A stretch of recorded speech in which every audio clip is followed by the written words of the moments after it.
السلام علیکم ورحمۃ اللہ وبرکاتہ۔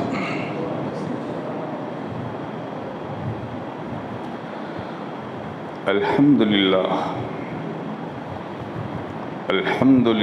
الذی ابدع الافلاک والارضین، والصلاة والسلام على رسوله سیدنا محمد من كان نبیا وآدم بین الماء والطین، وعلى آلہ وأصحابہ وأزواجہ وذریاتہ وأہل بیتہ وعلماء امتہ وأولیاء ملتہ وشہداء محبتہ اجمعین، اما بعد فاعوذ باللہ من الشیطان الرجیم، بسم اللہ الرحمن الرحیم۔ وَلَنَبْلُوَنَّكُمْ بِشَيْءٍ مِّنَ الْخَوْفِ وَالْجُوعِ وَنَقْصٍ مِّنَ الْأَمْوَالِ وَالْأَنفُسِ وَالثَّمَرَاتِ وَبَشِّرِ الصَّابِرِينَ الَّذِينَ إِذَا أَصَابَتْهُم مُّصِيبَةٌ قَالُوا إِنَّا لِلَّهِ وَإِنَّا إِلَيْهِ رَاجِعُونَ۔ آمنت باللہ، صدق اللہ المولانا العظیم، وصدق رسولہ النبی الامین الکریم، ونحن علی ذلک لمن الشاہدین والشاکرین والآمنین والمطمئنین والموقنین، والحمد للہ رب العالمین۔ بارک اللہ لنا ولکم فی القرآن العظیم، ونفعنا وإیاکم بالآیات والذکر الحکیم، انہ تعالی جواد کریم ملیک بررؤوف رحیم، برحمتک یا ارحم الراحمین۔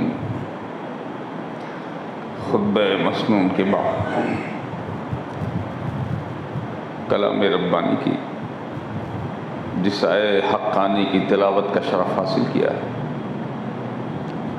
اس کے تحت بارگاہ اہل بیت اطہار میں اپنی غلامی کا نذرانہ عقیدت پیش کریں، اس سے پہلے آئیے ہم سب مل کر اپنے آقا و مولا، دونوں عالم کے داتا، شہنشاہ کون و مکان، دستگیر دونوں جہاں، چارساز درد منداں، راحت جان عاشقاں، سرور سینہ عارفاں، احمد مختار نائب کردگار، شافع روز شمار، حبیب پروردگار، سید ابد قرار، گنبد خضرا کی بہار، حضور جان نور، شفیع المذنبین، خاتم النبیین، راحت العاشقین، رحمت للعالمین، سیدنا محمد الرسول اللہ صلی اللہ علیہ وآلہ وسلم کی بارگاہ ناز میں درود پاک کا ہدیہ نیاز پیش کریں اور پڑھیں، اللہم صلی علی سیدنا و مولانا محمد وعلی آل سیدنا و مولانا محمد کما تحب و ترضا بان تصلی علیہ، صلاۃ و سلام علیک یا رسول اللہ۔ ایک بار اور درود پاک کا نذرانہ عقیدت پیش فرما دیجئے، اللہم صلی وسلم علی سیدنا و مولانا محمد وعلی آل سیدنا و مولانا محمد سید البشر، بشر لا کالبشر بل هو کالیاقوت فی الحجر، صلاۃ و سلام علیک یا رسول اللہ۔ ایک بار اور نبی علی نبی کی بارگاہ میں درود پاک پیش فرما دیں، اللہم صلی وسلم علی سیدنا محمد وعلی آل سیدنا محمد نور الانوار والسر الاسرار والسید الابرار والتریاق الاغیار ومفتاح باب الیسار، وعلی آلہ الاطہار واصحابہ الاخیار، وبارک وسلم، صلاۃ و سلام علیک یا رسول اللہ صلی اللہ علیہ وسلم۔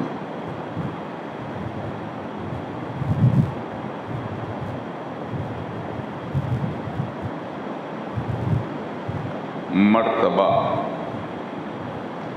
ان کے کمالات کا تابندہ ہے، مرتبہ ان کے کمالات کا تابندہ ہے، آج تک نام شہیدان وفا زندہ ہے، آج تک نام شہیدان وفا زندہ ہے، حر ہوں یا اصغر معصوم کہ زینب کے حسین، حر ہوں یا اصغر معصوم کہ زینب کے حسین، ان میں جو بھی ہے مشیت کا نمائندہ ہے، ان میں جو بھی ہے مشیت کا نمائندہ ہے۔ حق و باطل کی حقیقت میں یہی تفسیر ہے، حق و باطل کی حقیقت میں یہی تفسیر ہے۔ کربلا کا واقعہ اسلام کی توقیر ہے، کربلا کا واقعہ اسلام کی توقیر ہے، اور دودھ پیتے بچوں کو جن کے شہادت ہو نصیب، دودھ پیتے بچوں کو جن کے شہادت ہو نصیب، ان کے کیسے مرتبے ہیں، ان کی کیا تقدیر ہے، ان کے کیسے مرتبے ہیں، ان کی کیا تقدیر ہے۔ اور پیتے کیوں پانی تیرا کم ظرف اے نہر فرات، پیتے کیوں پانی تیرا کم ظرف اے نہر فرات، حوض کوثر کے وہ مالک ان کی وہ جاگیر ہے، حوض کوثر کے وہ مالک ان کی وہ جاگیر ہے، حوض کوثر کے وہ مالک ان کی وہ جاگیر ہے۔ اور حضرت آن محمد سیدہ زینب کے لال، حضرت آن محمد سیدہ زینب کے لال کر گئے ثابت کہ کیسی الفت شبیر ہے، کر گئے ثابت کہ کیسی الفت شبیر ہے، کر گئے ثابت کہ کیسی الفت شبیر ہے۔ اور حاصل کلام سے اس میں جو ہے وہ فرماتے ہیں کہ ایسا ایثار اور قربانی نہیں جس کی مثال، ایسا ایثار اور قربانی نہیں جس کی مثال، اصل میں یہ فاطمہ کے دودھ کی تاثیر ہے، اصل میں یہ فاطمہ کے دودھ کی تاثیر ہے، اصل میں یہ فاطمہ کے دودھ کی تاثیر ہے۔ اور اشک ہے آنکھوں میں وہ بے شک ہے گوہر بے بہا، اشک جو آنکھوں میں ہے بے شک ہے گوہر بے بہا، الفت شبیر گو دو جہاں کی نعمتیں الفت شبیر ہے، دو جہاں کی نعمتیں الفت شبیر ہے۔ کہ محمد سے وفا تو نے تو ہم تیرے ہیں، یہ جہاں چیز ہے کیا لوح و قلم تیرے ہیں۔ ایک بار اور نبی علیہ نبی پر درود پاک کا ہدیہ پیش فرما دیں۔ اللہم صلی علی سیدنا مولانا محمد وعلی آل سیدنا و مولانا محمد کما تحب و ترضی بأن تصلی علیہ صلاۃ و سلام علیک یا رسول اللہ صلی اللہ علیہ وآلہ وسلم۔ آج کی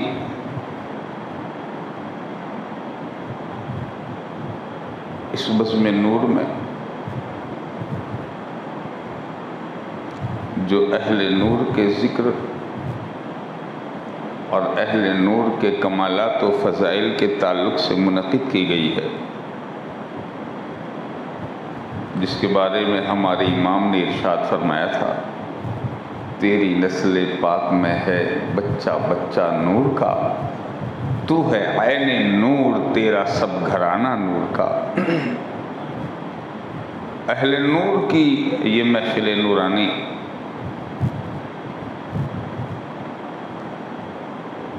الحمدللہ ہم اللہ کی اس نعمت پر اس کا شکر ادا کرتے ہیں کہ اس نے ہمیں اہل بیت اطہار کی غلامی اور اہل بیت اطہار کی محبتوں کے لیے قبول فرمایا، پسند فرمایا۔ اور دعا یہ کریں اور کرتے رہیں کہ رب ذوالجلال جب تک ہم جیتے رہیں اہل بیت کی غلامی میں ہی ہمیں زندگی نصیب فرمائے۔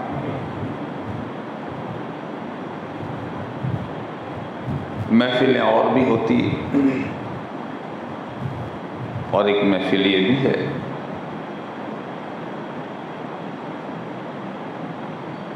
جس کی قدر و منزلت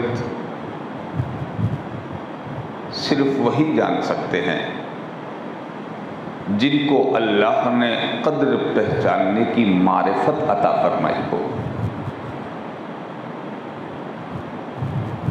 حضرت حسن رضا خان علیہ الرحمت و رضوان برادر سرکار اعلیٰ حضرت علیہ الرحمہ، وہ فرماتے ہیں جن کے گھر میں بے اجازت جبرائیل آتے نہیں، ان کے گھر میں بے اجازت جبرائیل آتے نہیں، قدر والے جانتے ہیں قدر و شان اہل بیت۔ اہل بیت کی کیا قدر ہے وہ تو وہی جانیں گے، ورنہ روح الامین سید الملائکہ کو کیا حاجت کہ وہ اجازت مانگیں۔ ایک فرشتے مقرب جو روح الامین ہیں، انہیں کیا حاجت کہ وہ دروازے پہ ہاتھ باندھ کے کھڑے رہیں کہ اہل بیت کی بیٹیاں ایک طرف ہوں تو ہم حاضر دربار ہوں، اگر اجازت دیں تو ہم حاضر دربار ہوں۔ واقعات آپ نے بہت بار سنے ہوں گے، مگر ہم اپنی اس نسبت غلامی پر خدا کے فضل سے اس کا شکر ادا کرتے ہیں اور ناز کرتے ہیں، اور شکر کرتے بھی رہنا چاہیے، اس لیے کہ رب ذوالجلال نے ارشاد فرمایا لئن شکرتم لأزیدنکم، اگر تم میری نعمت پر شکر کرتے رہو گے تو ہم اپنی نعمتوں میں اور برکتیں عطا فرماتے رہیں گے۔ ہم کو حکم ہے نا جو ملے اس پہ شکر کرو، الحمدللہ پڑھو، کسی نے کچھ دے دیا تو الحمدللہ، شکریہ، جزاک اللہ، شکر بھی ہو گیا، دعا بھی ہو گئی، اور سب سے پہلے خدا نے بھیجا تو الحمدللہ رب العالمین۔ فرماتے لئن شکرتم لأزیدنکم، اگر تم نے شکر کیا تو ہم اس میں اور برکت دیں گے۔ تو اس سے بڑی اور کون سی نعمت ہو سکتی ہے کہ جب ہم خدا سے مانگیں تو یہ مانگیں حب اہل بیت دے آل محمد کے لیے، کر شہید عشق حمزہ پیشوا کے واسطے۔ ہمارے امام فرماتے دو جہاں میں خادم آل رسول اللہ کر، حضرت آل رسول مقتدیٰ کے واسطے۔ انہوں نے جو مانگا ہے، بڑے بڑوں نے وہ سمجھ کے مانگا ہے، تاجداری نہیں مانگی۔ ہمیں مجدد بنا دیجئے، ہمیں زمانے کا امام بنا دیجئے، ہم کو لوگوں کا پیشوا بنا دیجئے، لوگوں کو پیچھے چلنے والا بنا دیجئے۔ امام نے یہ نہیں مانگا، بلکہ کیا مانگا؟ دو جہاں میں خادم آل رسول اللہ کر، دونوں عالم میں یہاں رہیں تو بھی آل رسول کا خادم، اور وہاں اٹھے تو بھی نالین آل رسول سر پہ رکھ کے اٹھے۔ امام نے مانگا، اور جب امام نے یہ مانگا تو آج بڑے بڑے تاج والے اس کے مزار پر اپنا تاج رکھ کر ناز کرتے ہوئے نظر آتے ہیں۔ بڑے بڑے آج یہ کہتے ہیں امام کی طرح کوئی امام نہیں ہوا۔ انہوں نے عزت نہیں مانگی، آل رسول کی غلامی مانگی۔ وہ سمجھتے تھے، انہوں نے اس راز کو پہچان لیا تھا کہ یہی حقیقت میں تاجداری ہے، جو یہاں کا غلام ہے وہی زمانے کا امام ہے، وہی زمانے کا امام۔ برتری کہاں ملتی ہے؟ عزت کہاں ملتی؟ عظمت کہاں ملتی؟ بزرگی کہاں ملتی ہے؟ تاجداری کہاں ملتی ہے؟ ایک مثال میں آپ کو دوں۔ آپ کو اگر چاول چاہیے، گیہوں چاہیے، اناج چاہیے، آپ آٹو پارٹس والے کی دکان پہ جا کے مانگیں گے؟ کہاں مانگیں گے؟ آپ کو اگر کسی گاڑی کا کوئی سامان چاہیے تو آپ اناج کرانہ والے کے وہاں جا کے نہیں مانگیں گے، آپ مانگیں گے وہی جہاں پارٹس والا سارے پارٹس کو اپنی دکان میں رکھ کے سجائے بیٹھا ہے کہ آئے گا گاہک ہم دیں گے۔ آپ کو تیل چاہیے، آپ آئل والے کے وہاں جا رہے ہیں۔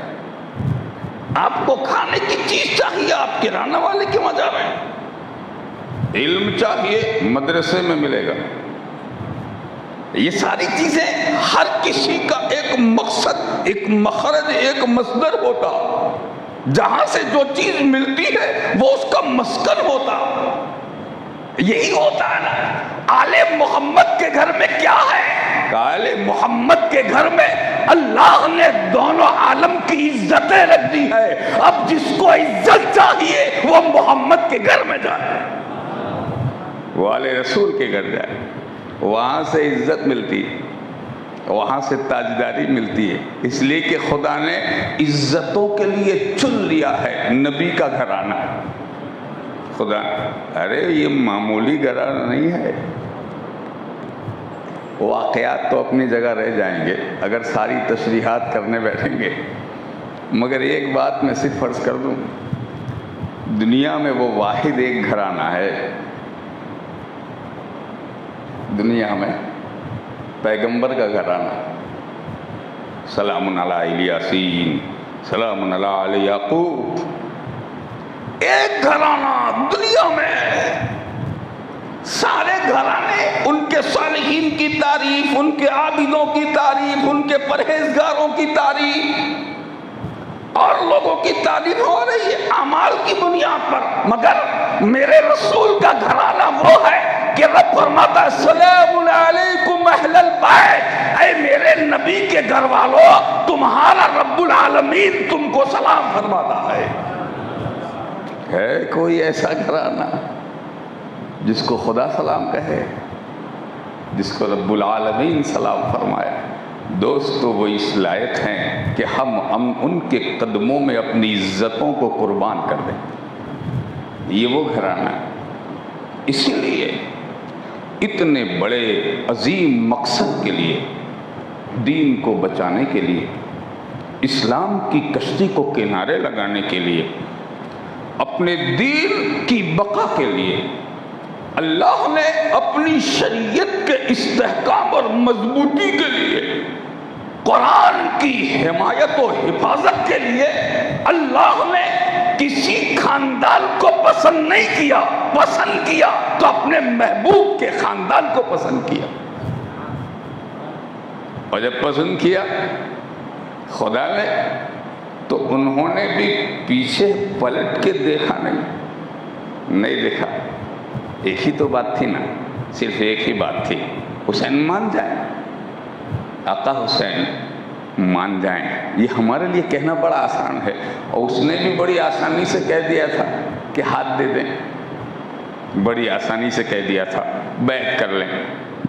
وہ یہ سمجھتا تھا کہ جس طرح یہ ظاہری تمترا، ظاہری تخت ہے، تاج ہے، جس طرح یہ ظاہری حکومت ہے، جس طرح یہ ظاہری عہدہ ہے، ویسے ہی حسین کے ساتھ بھی معاملہ ہوگا، اور وہ بھی میرے اس عہدے کو دیکھ کر کے، میرے اس تمترا کو دیکھ کر کے، میرے اس منصب و مقام کو دیکھ کر کے وہ بھی سمجھ جائیں گے لشکروں سے باوالا تو وہی ہے جو شام میں بیٹھا ہے، تختے دمشق، تختے شام پر جو بیٹھا ہے وہی لشکروں سے باوالا۔ اس نے سمجھا یہ ہوگا کہ حسین مان جائیں گے، مگر میرے شیخ فرماتے ہیں حسین بھی اپنے ہاتھ کی قدر و منزلت کو پہچانتے تھے، حسین اپنے ہاتھ کے مقام کو جانتے تھے۔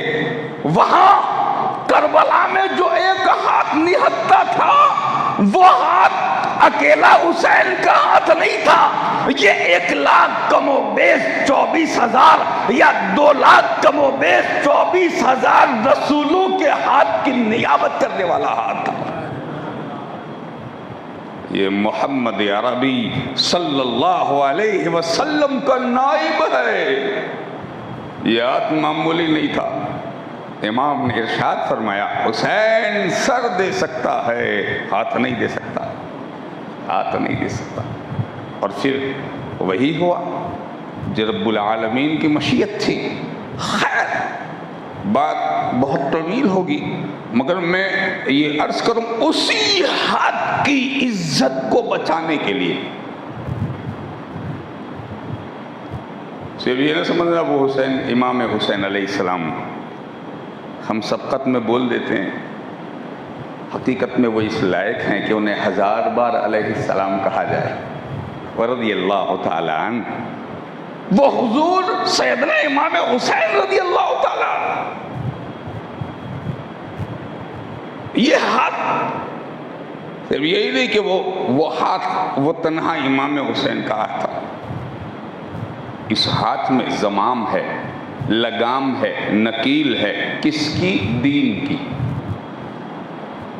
اس ہاتھ میں کشتی ہے دین کی، اس ہاتھ میں دین کی عزت و آبرو ہے، یہ ہاتھ اسلام کی قوت کا نام ہے دست حسین، قرآن کی عظمتوں کا نام ہے حسین کا ہاتھ، شریعت کی پاسبانی کا نام ہے دست حسین۔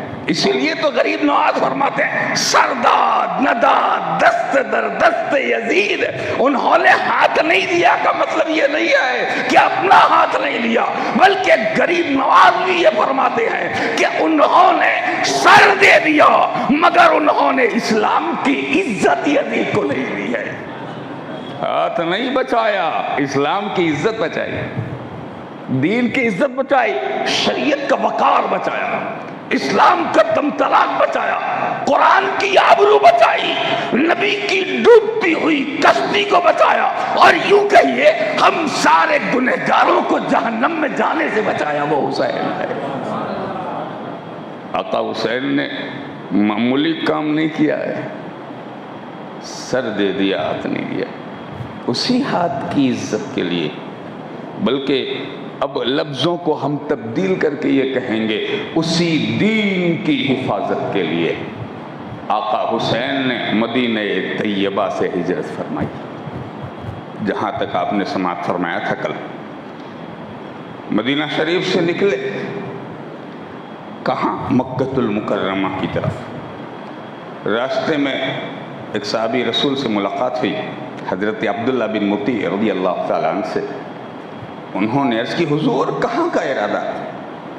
ارشاد فرماتے ہیں مکہ مکرمہ کے لیے ہم جائیں گے۔ یزید نے اور یزید کے چیلوں نے مجھے بہت تنگ کیا ہے کہ اب میں مدینہ شریف کو خیر بات کہہ کر کے وہاں سے ہجرت کر کے مکہ مکرمہ جاؤں۔ واقعات آپ کل سن چکے کہ مدینہ شریف میں آپ کتنی اذیت کے بعد آپ وہاں سے نکلے ہیں۔ خیر وہ بات ہوئی تو انہوں نے عرض کی حضور آپ مکہ شریف جا رہے ہیں؟ فرمایا ہاں، ہم وہاں جائیں گے اور وہاں اطمینان سے رہیں گے، اس لیے کہ رب ذوالجلال نے ارشاد فرمایا وَمَن دَخَلَهُ كَانَ آمِنًا، جو مکہ شریف میں اس شہر میں داخل ہو گیا، جو اس کے حرم میں، وہ خدا کی پناہ میں آ جاتا ہے۔ حرم کا مکین خدا کی امان میں ہوتا، تو میں وہاں جاؤں گا، وہاں اطمینان سے رہوں گا۔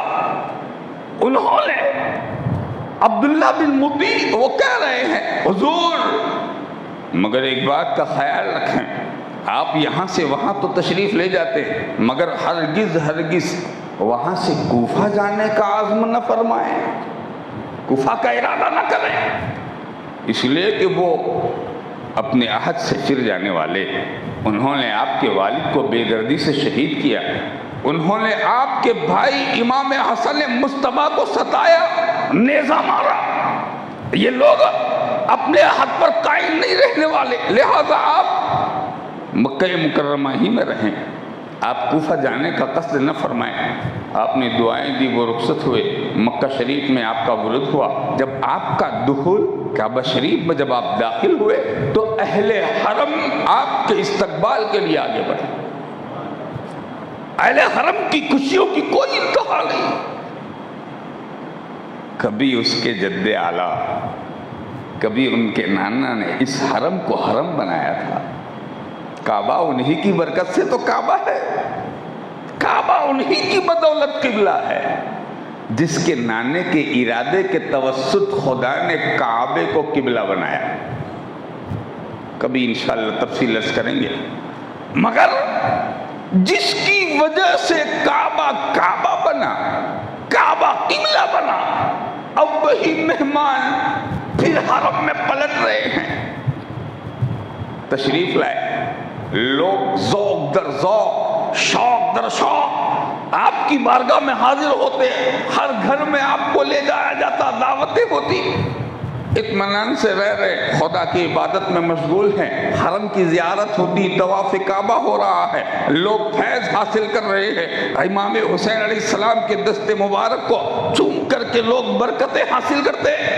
اسی اسنا میں کوفے والوں کو معلوم ہوا کہ حضرت امیر معاویہ رضی اللہ تعالیٰ عنہ کا وصال ہو گیا، یزید پلید ناخلف بدنصیب ازلی جہنمی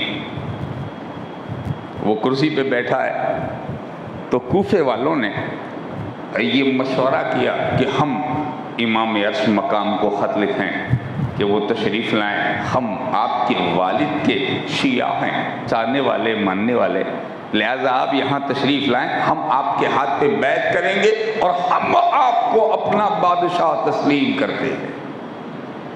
یہ ہوئی شروعات۔ بڑی روایتیں آپ نے اس سلسلے میں سنی، میں سب سے قطع نظر کرتے ہوئے بہت مختصر کروں گا، اس لیے کہ ہمارا وقت بہت مختصر ہوتا۔ انہوں نے خط لکھا، حرم مقدس میں قاصد آیا، انہوں نے خط کو پڑھا، کوئی جواب نہیں دیا، اس لیے کہ وہ جانتے تھے کہ معاملات کیا ہیں اور کیا ہونے والے ہیں۔ جس کو بچپن میں اللہ کے رسول نے اپنے سینے پہ سلا کے شہادت کی بشارت دی ہو، جو گود میں بیٹھے اور جبرائیل آ کے خبر دیں،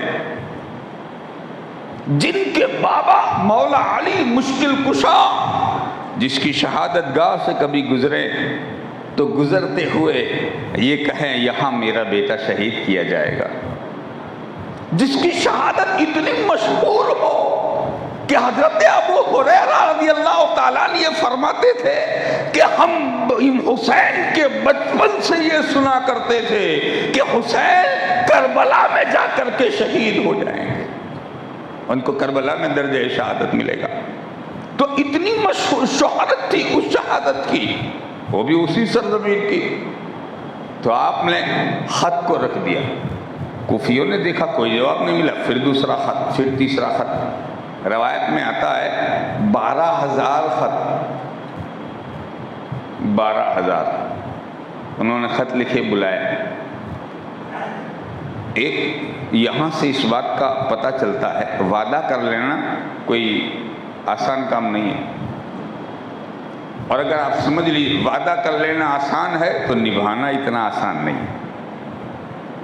12,000 خط انہوں نے لکھے، اے امام آپ تشریف لے آئیے، ہم سب آپ کے غلام ہیں۔ امام کہہ دینا آسان ہے، حقیقت میں اس کو امام مان لینا یہ بڑا مشکل ہے۔ یہ تو کیا ہے، میرے شیخ فرماتے ہیں یہ جو امامت ہے نا، اس مصلی مسجد کی امامت، فرماتے یہ بہت ہی نازک رشتہ ہے امام کا اور مقتدی کا۔ ایک بات سمجھانے کے لیے میں عرض کر رہا ہوں، بڑا نازک۔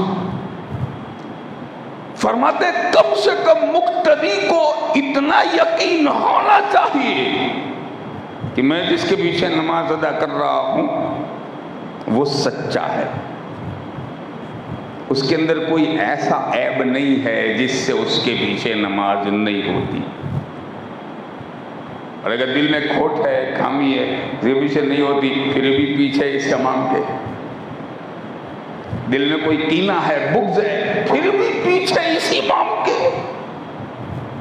تو اگر یہ بات ہے تو آپ 1000 نیتیں کرتے رہو، آپ کی اٹھک بیٹھک کے سوا کوئی نہ نماز ہے نہ جماعت ہے، ایسی نماز کو دور سے سلام۔ میں یہاں کسی کو بتانے یہ بات نہیں کر رہا ہوں، یہ حقیقت ہے جس کو سمجھانے کے لیے میں بتا رہا ہوں۔ کیا ہے، آپ نے جب یہ کہہ دیا امام تو آپ کا دل اتنا مطمئن ہو، آپ کا دل اتنا اطمینان کے ساتھ ہو کہ میں نے جس کو امام بنایا ہے اس میں وہ خوبی موجود ہے جو امام ہونے کے لائق ہونا چاہیے، کسی امام میں ہونی چاہیے۔ جب آپ نے اس کو امام مان لیا تو اب یہ سمجھ لیجیے اس میں اب عیب جوئی نہیں ہوگی، اب عیب تلاش نہیں کیا جائے گا، اب عیب تلاش نہیں کیا جائے، اب دل کو مطمئن رکھیے، اس کا فیصلہ خدا پہ چھوڑ دیجیے۔ بظاہر شرع مطہرہ کا اگر وہ مخالف نہیں ہے، کوئی ایسی بات نہیں پائی جاتی ہے جو شریعت کے خلاف اس میں ہے، تو پھر کسی کو کوئی حق نہیں ہے کہ امام کے تعلق سے یہ کہے کہ ایسا ہے یا ویسا ہے، کسی کو کوئی حق نہیں ہے۔ اور اگر کسی نے یہ سمجھ لیا ہو کہ مجھ کو بھی حق ہے تو اسے اس امام کے پیچھے نماز پڑھنے کا کوئی حق نہیں ہے، کوئی حق نہیں۔ اور اگر وہ پڑھتا بھی ہے جتا کہ ہماری مسجد ہے، ہم ہیں، تو یہ ہم وہیں فنا ہو جائے گا، اس کی نہ نماز ہے نہ جماعت ہے، اور یہی حقیقت ہے۔ الحمدللہ بات میں کہہ رہا تھا امام کی، تو جب امام مانا ہے یہ تو اس مسجد کے امام کی بات ہے، جو اس مصلی کا نگہبان ہے، جس کو اس مسجد میں اہل جو کمیٹی والے ہیں، منتظمین نے جس کو یہاں نامزد کیا ہے، اس امام کی یہ حالت ہے کہ اگر آپ نماز اس کے پیچھے پڑھیں گے، دل میں کینہ رکھیں گے تو آپ کی نماز کو سلام ہے۔ تو جب مسجد کے امام کی یہ حالت ہے تو وہ امام جو اسلام کا امام ہو، وہ امام جو دین کا امام ہو، یہ میں نے اس لیے سمجھایا تاکہ آپ سمجھ جائیں کہ اگر اس کی کچھ ادھر ادھر کرنے سے آپ کی نماز نہیں ہوتی تو دین کے امام کے پیچھے آپ کچھ کرو گے۔ شریعت کا امام تو امام حسین جو ہے وہ مسجد کے امام کا نام نہیں ہے، امام حسین میرے نبی کے دین اسلام کے امام کا نام ہے۔ میرا حسین اسلام کا امام ہے، شریعت کا امام ہے، دین کا امام ہے، اور یہ نہیں ہے کہ وہ صرف امامت پہ ہے، وہ غوثوں کا غوث ہے، کتبوں کا کتب ہے، خواجاؤں کا خواجہ ہے، مرشدوں کا مرشد ہے، پیروں کا پیر ہے، میروں کا میر ہے۔ رب ذوالجلال کی قسم، جس زمانے میں میرا مولا حسین وہاں موجود تھا حرم میں، اس زمانے میں یعنی امام حسین کی شہادت کے بعد سے لے کر مولا حسین کی شہادت تک حسین کے جیسا نہ آسمانوں میں کوئی امام تھا نہ زمینوں میں کوئی امام تھا۔ میرا حسین امام الثقلین ہے، کوئی ایسا امام نہیں جیسا امام حسین ہے۔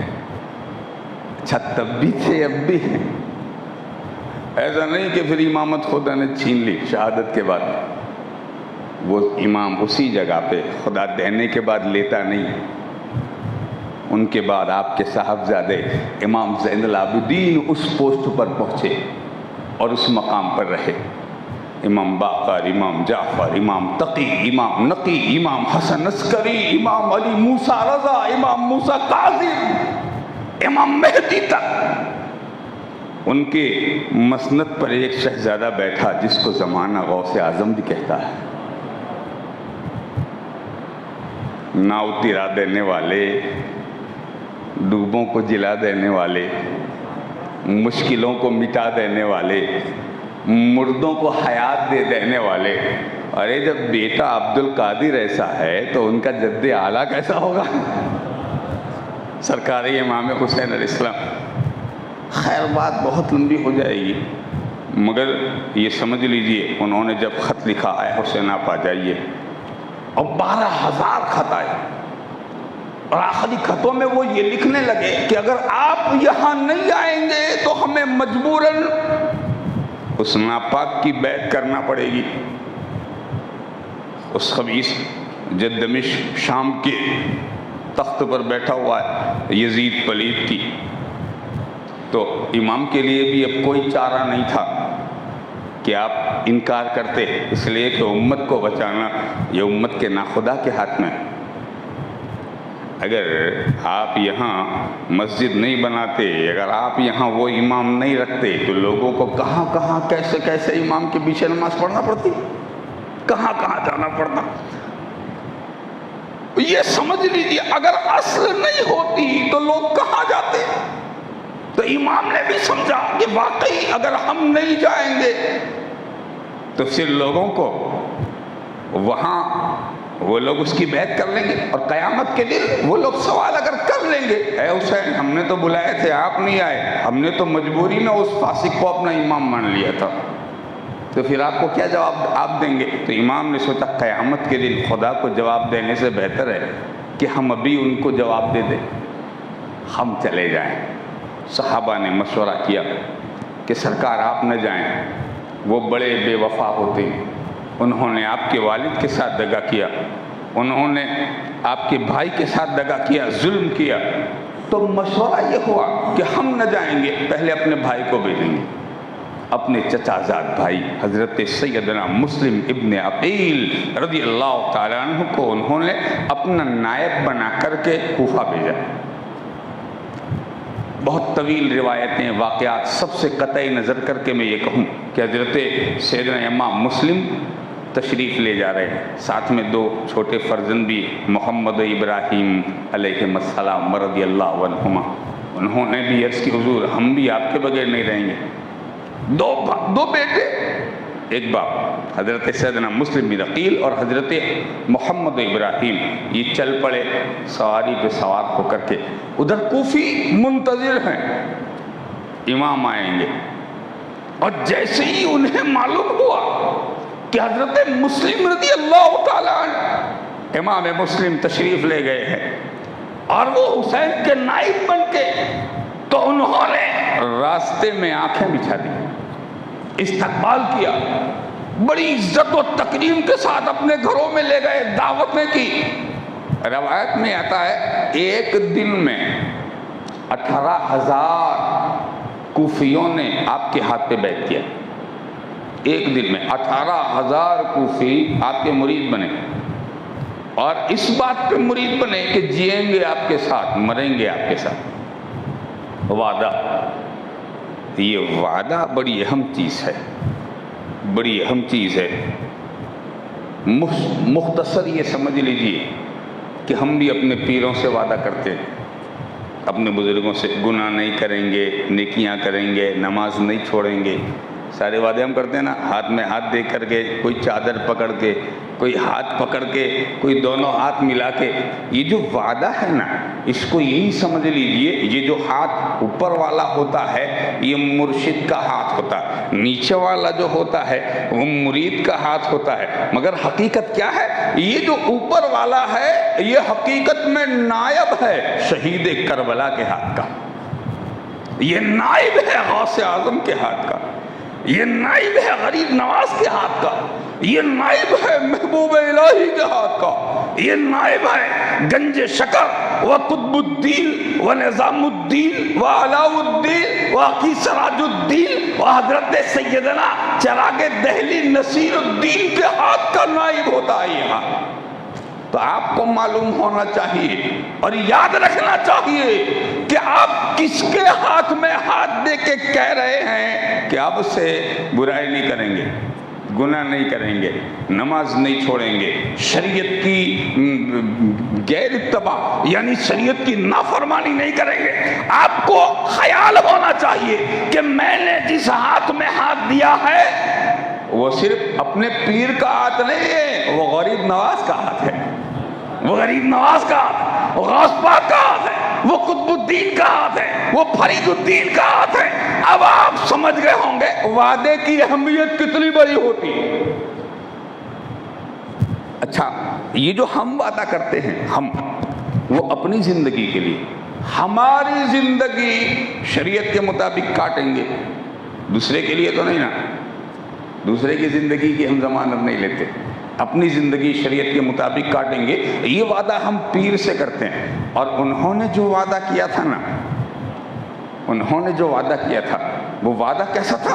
اے امام، ہم جب تک جیئیں گے تب تک شریعت مطہرہ کے مطابق اپنی زندگی گزاریں گے بھی، اور دین کو بچانے اور پھیلانے کے لیے ہم آپ کے ساتھ رہیں گے، بے وفائی نہیں کریں گے، غداری نہیں کریں گے۔ یہ انہوں نے وعدہ کیا تھا اور بلائے تھے۔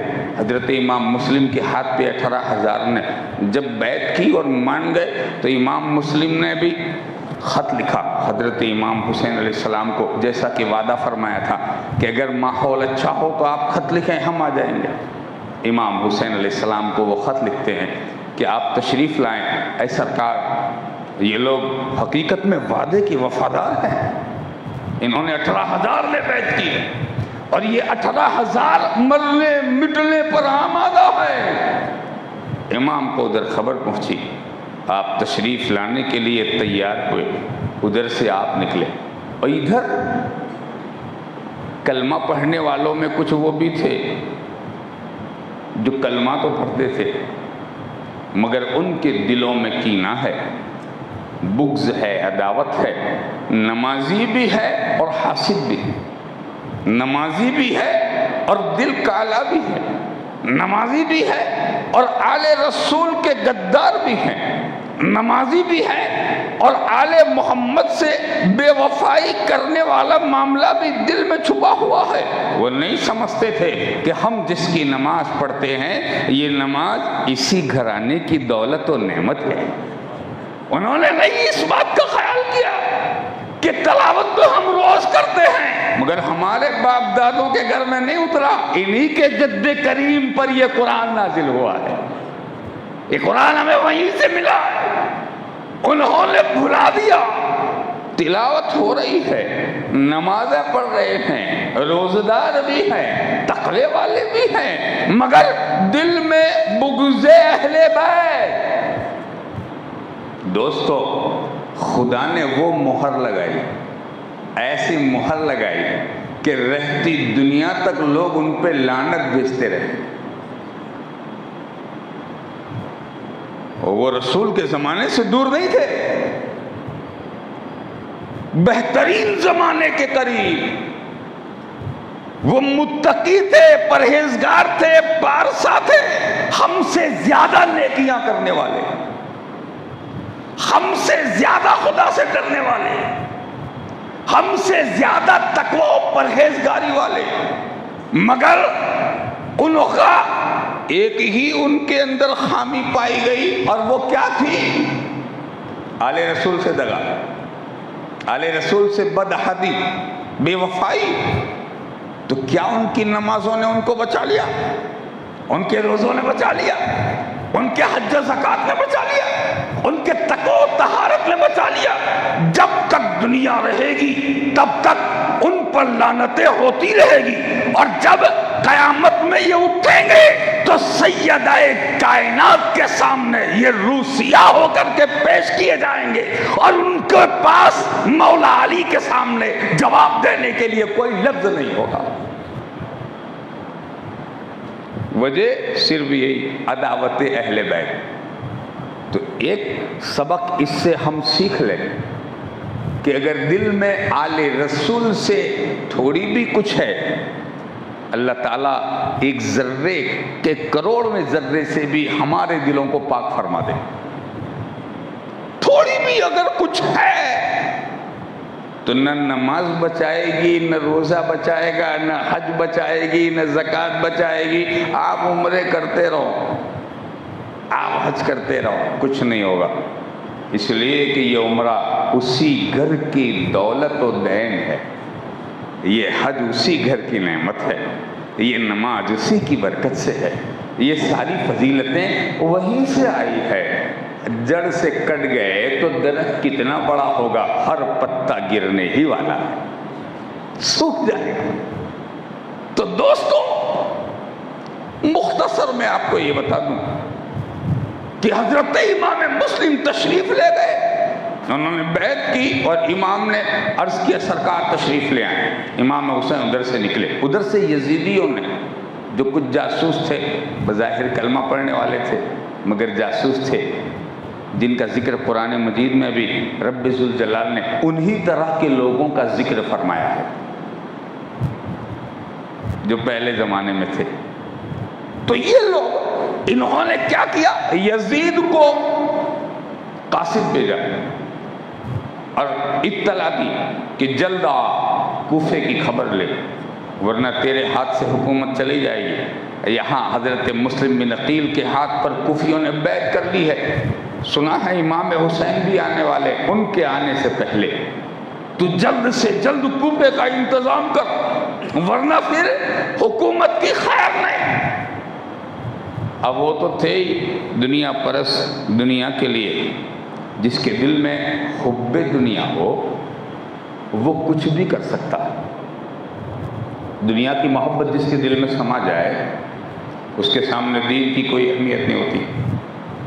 اسی لیے حضور نے ارشاد فرمایا حب الدنیا رأس کل خطیئۃ، دنیا کی محبت ہر خطا کی جڑ ہے۔ دنیا کی محبت آپ کچھ بھی کر سکتے ہیں، اگر دنیا دل میں بسی ہے اور دنیا کا حصول اگر دل میں ہے آپ کچھ بھی کر سکتے، کوئی بھی برائی کرنے سے انسان چوکے گا نہیں۔ دنیا ملنی چاہیے، اس لیے کہ محبت دنیا کی۔ تو فرماتے ہیں کہ انہوں نے جب یہ لکھ دیا، ادھر یزید کے ایوان میں سناٹا ہے کہ علی کا شہزادہ اب اسلام کی نیا کو تھامنے کے لیے نکلا ہے اور اب ضرور وہ کربلا میں، کوفہ میں جائے گا اور اپنے ہاتھ میں زمام حکومت اسلام کو سنبھالے گا۔ جب اس نے یہ سن لیا تو سارے ایوان شام میں لرزہ آ گیا، زلزلہ آ گیا۔ اب کون ہے جو بچائے؟ اس نے مشورہ کیا، سارے مشیر سب کو اکٹھا کیا، لوگ پریشان نظر آنے لگے۔ ایک نے مشورہ دیا اس کا ایک ہی علاج ہے، ایسا ظالم حاکم کوفہ پہ مقرر کیا جائے کہ جو جاتے ہی کوفیوں کو لگام دے، ڈرائے دھمکائے، جو قتل کے قابل ہے انہیں قتل کرے، اور امام مسلم کو قتل کرائے۔ جنہوں نے ان کے ہاتھ پر بیعت کی ہے انہیں شہر بدر کر دے، انہیں پھیر دے، اگر نہ پھیرے تو انہیں مار دے۔ مشورہ کارگر ہوا۔ اس نے بصرہ کے گورنر عبید اللہ ابن زیاد کو وہاں سے روانہ کیا اور ادھر اس کو کوفہ کا والی بنایا۔ کوفہ میں حضرت نعمان بن بشیر جو کوفہ کے والی تھے، انہوں نے حضرت امام مسلم بن عقیل رضی اللہ تعالیٰ عنہ کے تعلق سے کوئی بھی قدم نہیں اٹھائے تھے، اس لیے کہ وہ سمجھتے تھے کہ حکومت ان کے ہاتھ میں ہے مگر وارث تو آل محمد ہی کا گھرانہ ہے۔ انہوں نے کوئی قدم نہیں اٹھائے۔ خیر حضرت امام مسلم بن عقیل رضی اللہ تعالیٰ عنہ کی عزت ہونے لگی، چرچے ہونے لگے، آپ کے پیچھے لوگ نماز پڑھنے لگے، بہت عزت و تکریم کے ساتھ ان کے شہزادوں کی لوگ میزبانی اور مہمانی کرنے لگے۔ اور پھر ادھر حضرت امام حسین آنے کی تیاری میں ہے اور ادھر یزید نے عبید اللہ ابن زیاد کو بصرہ سے ہٹا کر کے کوفہ کا والی بنا کے بھیجا۔ یہ بھی بڑا مکار تھا۔ جب آیا وہ کوفہ میں تو وہ مدینہ شریف سے، مکہ شریف سے آنے والے راستے سے اپنا لباس حجازی پہن کے، چہرے پہ نقاب ڈال کے وہ آیا۔ اپنے لشکر کو وہاں اس نے باہر رکھا اور کچھ اعتماد والے لوگوں کو لے کے وہ کوفہ میں داخل ہوا۔ کس وقت؟ رات کی تاریکی میں۔ رات کی تاریکی میں جب وہ داخل ہوا تو لوگوں نے دیکھا ایک حجازی راستے سے، حجازی لباس والا، حجازی عربی گھوڑے پر بیٹھ کر کوفہ میں آ رہا ہے۔ انہوں نے سمجھا واقعی فرزند رسول ہی ہیں، تو لوگ دوڑ پڑے، استقبال، نعرہ تکبیر، نعرہ رسالت، مرحباً بابن رسول اللہ، نبی کے بیٹے کو مبارکباد اور خیر مقدم ویلکم کرتے ہوئے وہ دوڑ پڑے۔ حضرت امام حسین کے سمجھ کر کے دھوکے میں آ گئے وہ یزید کی عبید اللہ ابن زیاد کے کہ امام حسین ہی ہے جو تشریف لا رہے ہیں۔ رات کی تاریکی میں چہرے پہ نقاب ہے اور وہ اندر داخل ہو گیا۔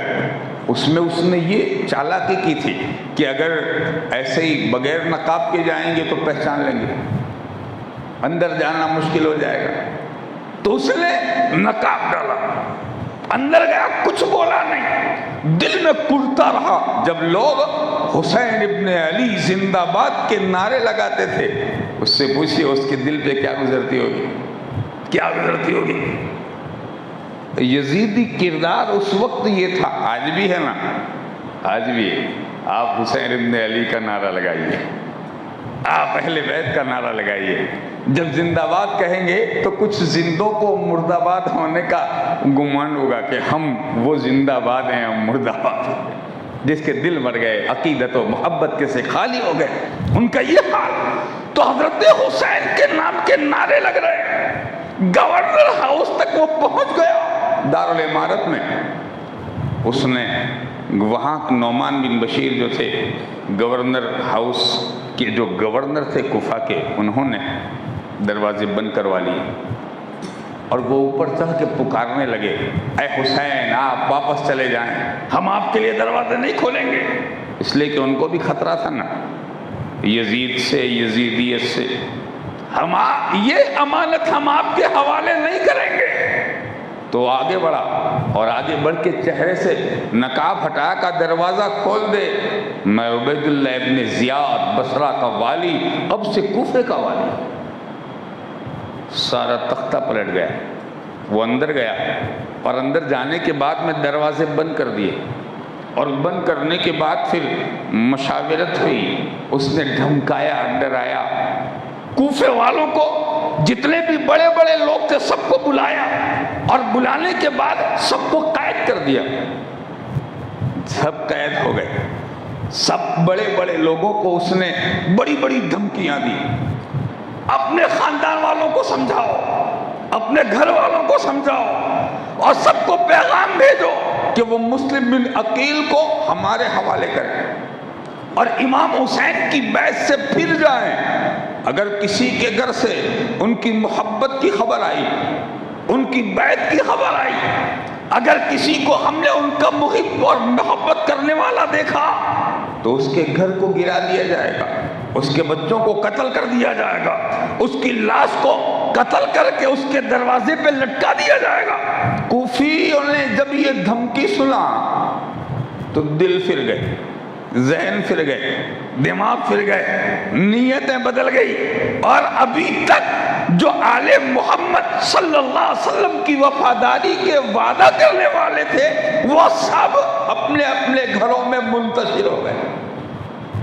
روایت میں آتا ہے کہ حضرت سیدنا امام مسلم بن عقیل رضی اللہ تعالیٰ عنہ کو پتہ چلا کہ عبید اللہ ابن زیاد اس طرح سے والی بنا کے بھیجا گیا ہے، تو آپ حضرت سیدنا مسلم بن عقیل رضی اللہ تعالیٰ عنہ آپ پر بھی کوفے کی زمین تنگ ہو گئی، اس لیے کہ والی بدل گیا، حکومت بدل گئی، لشکر و سپاہ بدل گیا، فرامین بدل گئے، قوانین بدل گئے۔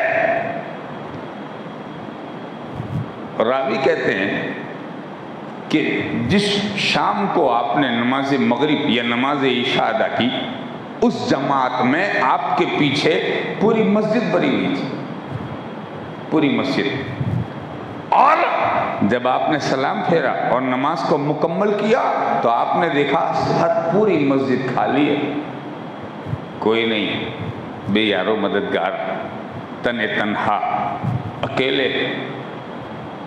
آپ حضرت سیدنا مسلم بن عقیل رضی اللہ تعالیٰ عنہ اسی یاس اور قسم پرسی کے عالم میں غربت کا مطلب تنہا، اکیلے، کوئی پرسان حال نہیں، سب چلے گئے، آپ وہاں سے مسجد سے نکلے، ہر دروازہ بند ہے، سب لوگ خوف کے مارے اپنے گھروں میں دبکے ہوئے بیٹھے ہیں۔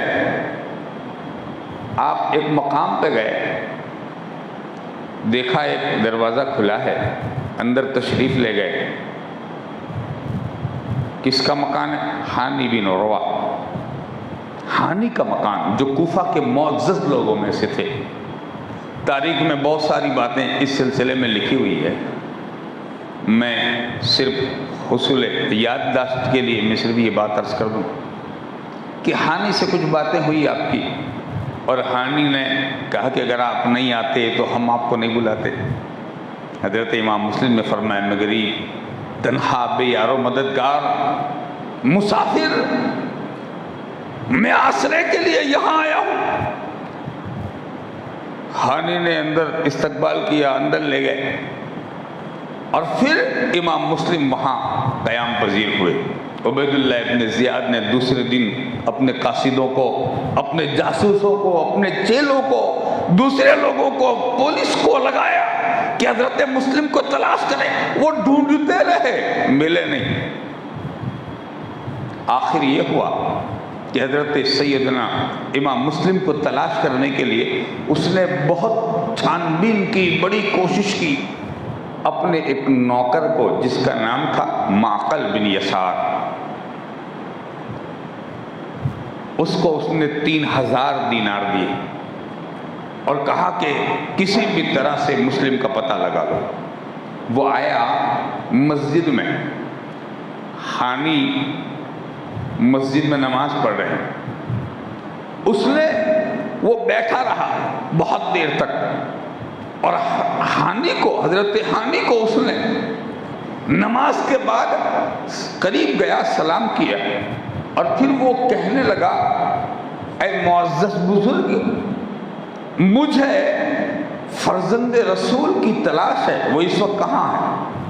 انہوں نے پہلے ادھر ادھر کیا، ٹال مٹول کیا کہ ہو سکتا ہے یہ انہی میں سے کوئی ہو. اس نے کہا نہیں، میں بہت دور سے آیا ہوں، میں نے سنا ہے کہ ان کو لوگوں نے چھوڑ دیا ہے. میں 3000 دینار لے کے آیا ہوں، ان کی بارگاہ میں ہدیہ پیش کرنے کے لیے. بڑا احسان ہوگا آپ مجھے وہاں تک پہنچا دیں. روایت میں آتا اس نے دھوکہ دیا. وہ سمجھے کہ یہ اہل بیت سے محبت کرنے والا ہے، لے گئے. وہاں گئے، وہ رہا. اس نے بیعت کی امام مسلم کے ہاتھ پر، اور بیعت کرنے کے بعد نذرانہ پیش کیا. نذرانہ پیش کر کے ساری رات رہا. دل میں دربار یزید، عبید اللہ ابن زیاد کے دربار میں پہنچا. ساری حقیقت اس نے سمجھائی، بتائی. ادھر پتہ چل گیا.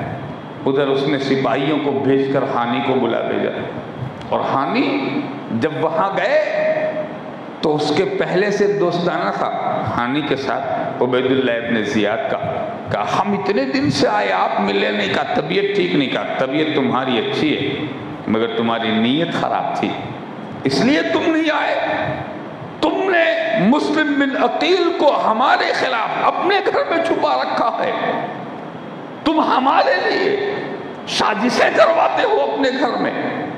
حضرت حانی نے کہا یہ ایسی کوئی بات نہیں ہے. اس نے اپنے غلام کو بلایا جو رات کو گیا تھا، سامنے پیش کیا. یہی تو ہے جو تمہارے آیا تھا. چشم دید گواہ کو جب انہوں نے دیکھا تو انکار نہ ہو سکا. بالآخر آپ کو زخمی کر دیا گیا، آپ کو مارا گیا. روایت بہت ساری باتیں اس کے اندر ہے، میں بالکل مختصر میں کہہ رہا ہوں کہ ان کو زخمی کر دیا. کوفیوں کو معلوم ہوا کہ حانی کو زخمی کر دیا ہے تو سارا کوفہ نکل پڑا. ہمارے سردار کو مارا ہے، ہمارے سردار کو انہوں نے زخمی کر دیا. انتقام لینے کے لیے کس کا؟ حانی بن عروہ کا. انتقام لینے کے لیے گورنر ہاؤس گھیر لیا. یہ عبید اللہ ابن زیاد نے سمجھا آج ہماری خیر نہیں، تو اس نے پھر وہی حربہ استعمال کیا. کوفیوں کو چھت پہ چڑھایا اور کوفیوں سے اعلان کروایا اے لوگوں چلے جاؤ. حانی کو کچھ نہیں ہوا، ہم نے انہیں دیکھا ہے، وہ سلامت ہے. وہ جان بچانے کے لیے اعلان کر رہے ہیں، اور ادھر سب لوگوں نے کہا ٹھیک ہے، اگر حانی سلامت ہے تو ہمیں کوئی حرج نہیں، سب واپس. ان کو یہ فکر نہیں تھی کہ ہم نے جس معزز مہمان کو اتنی دعوت دے کے بلایا ہے وہ کس حالت میں ہے. ان کو یہ فکر نہیں تھی. دوستو، یہ وہ داستان ہے جس داستان کو افسانہ نہیں، ایک ایسی حقیقت ہے جسے جھٹلایا نہیں جا سکتا۔ حضرت امام مسلم رضی اللہ تعالیٰ عنہ علیہ السلام، آپ نے جب سنا کہ حضرت ہانی کو انہوں نے زخمی کر دیا ہے تو آپ اپنے ساتھیوں کو لے کر کے نکلے۔ گورنر ہاؤس گھیر لیا گیا، اور جب گورنر ہاؤس کو گھیرا تو وہی حربہ استعمال کیا گیا۔ انہوں نے سمجھایا ہانی صحیح ہے، سلامت ہے، پھر لوگ پلٹ گئے۔ حضرت مسلم اب اکیلے تنہا ہو گئے۔ اس عالم میں سیدنا حضرت امام مسلم رضی اللہ تعالیٰ عنہ کوفے کی گلیوں میں گھومتے پھرتے، وہ ایک آسرا جو تھا وہ بھی چلا گیا۔ رات تک حضرت سیدنا امام مسلم رضی اللہ تعالیٰ عنہ بے یار و مددگار ایسے ہی آپ گھومتے رہے کسی آسرے کی تلاش میں۔ ذرا آپ خیال کریں کیا کربناک منظر ہے، کیا حالت ہوئی ہوگی۔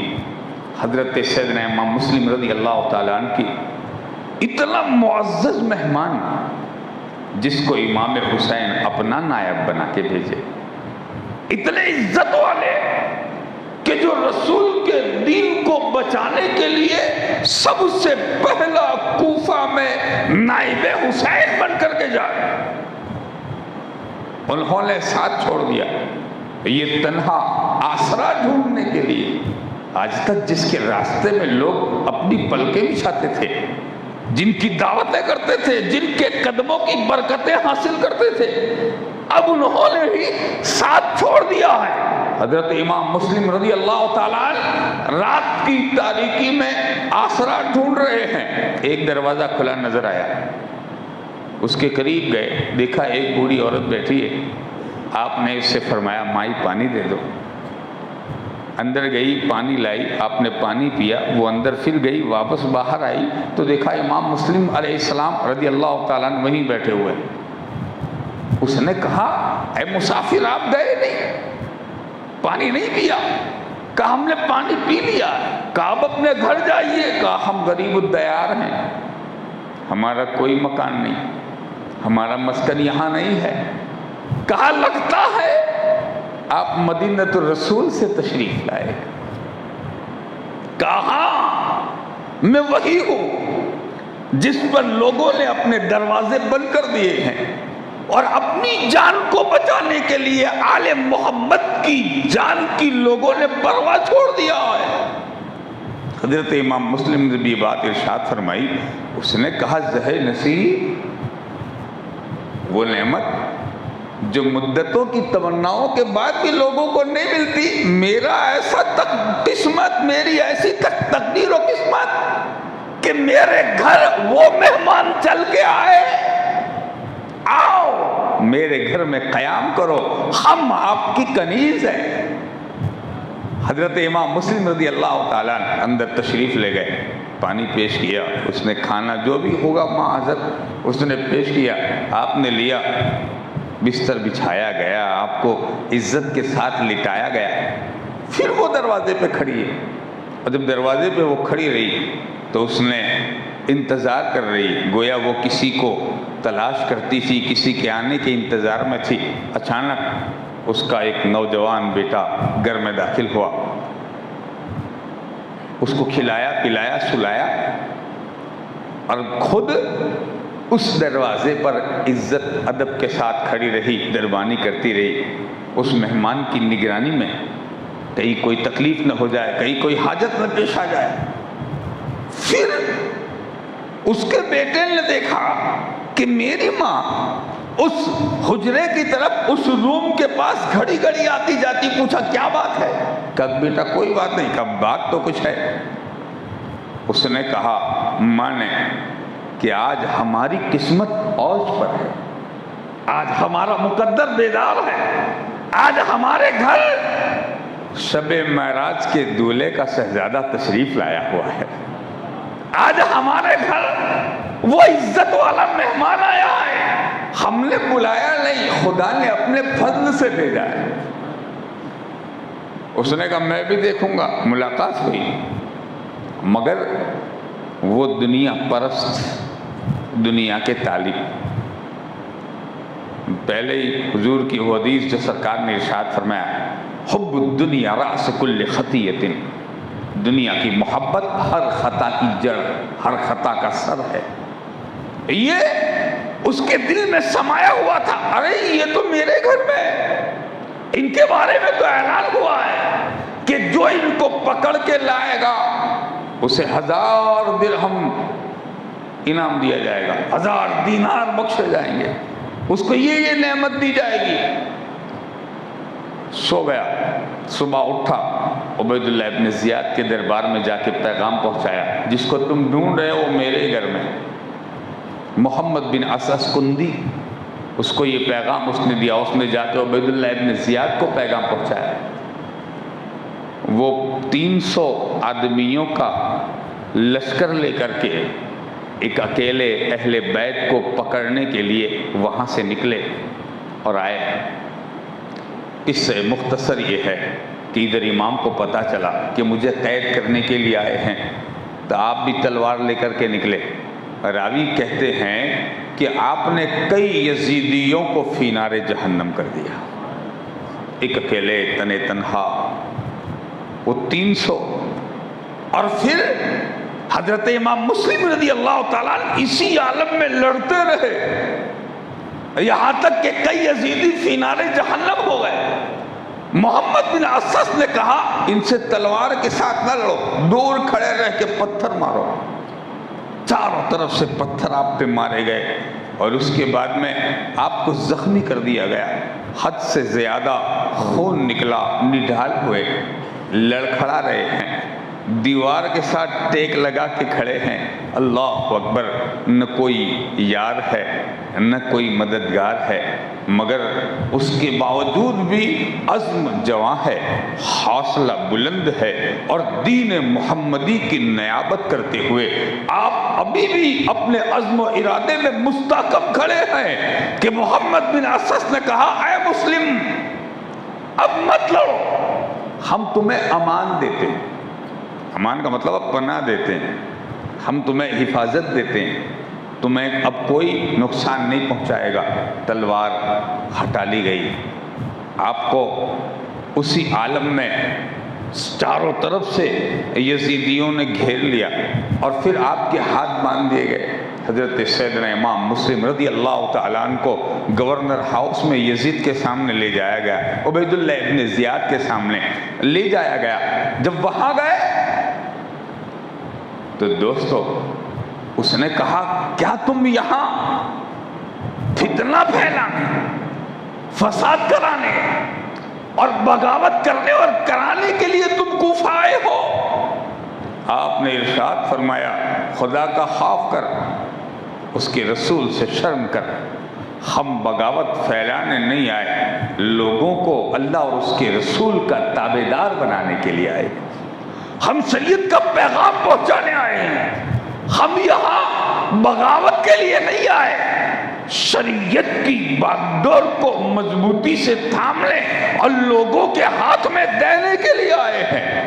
اس نے کہا اے مسلم، بہت ساری باتیں ہوئی اور پھر آخر میں اس نے آپ پر الزام لگائے، بغاوت کے آپ پر الزام لگائے. حضرت امام مسلم رضی اللہ تعالیٰ عنہ پر آپ نے ارشاد فرمایا ہم حسین کے نائب ہیں، ہم شریعت بچانے آئے ہیں، ہم شریعت کی بقا کے لیے آئے ہیں، ہم بغاوت کے لیے نہیں آئے. آپ حضرت امام مسلم رضی اللہ تعالیٰ عنہ کے سامنے وہ امام حسین کو نازیبہ کلمات کہنے لگا. آپ نے ارشاد فرمایا میرا حسین کل بھی حق پر تھا، آج بھی حق پر ہے، حق حسین کے ساتھ ہے، حسین حق کے ساتھ ہے. اور یہ واقعی حقیقت تھی.